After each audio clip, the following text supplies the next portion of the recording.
இவ்வளோ சாஃப்டான இட்லிக்கு எப்படி கார சட்னி செஞ்சு சாப்பிட்லான்னு சொல்லி பார்க்கலாம் வாங்க.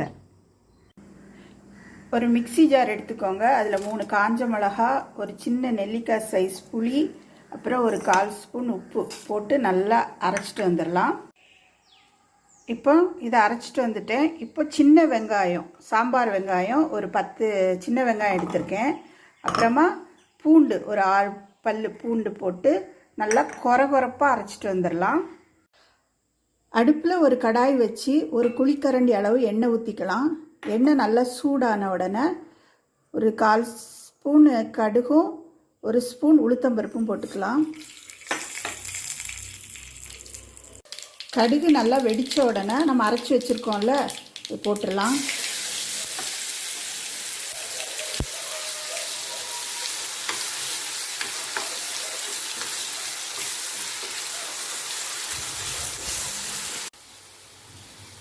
கார சட்னி ரெடி ஆயிடுச்சு. தாளித்த உடனே ஆஃப் பண்ணிடலாம். இல்லைன்னா கொஞ்சம் எண்ணெய் பிரிஞ்சு வர்ற அளவுக்கு வதக்கிட்டே இருங்க.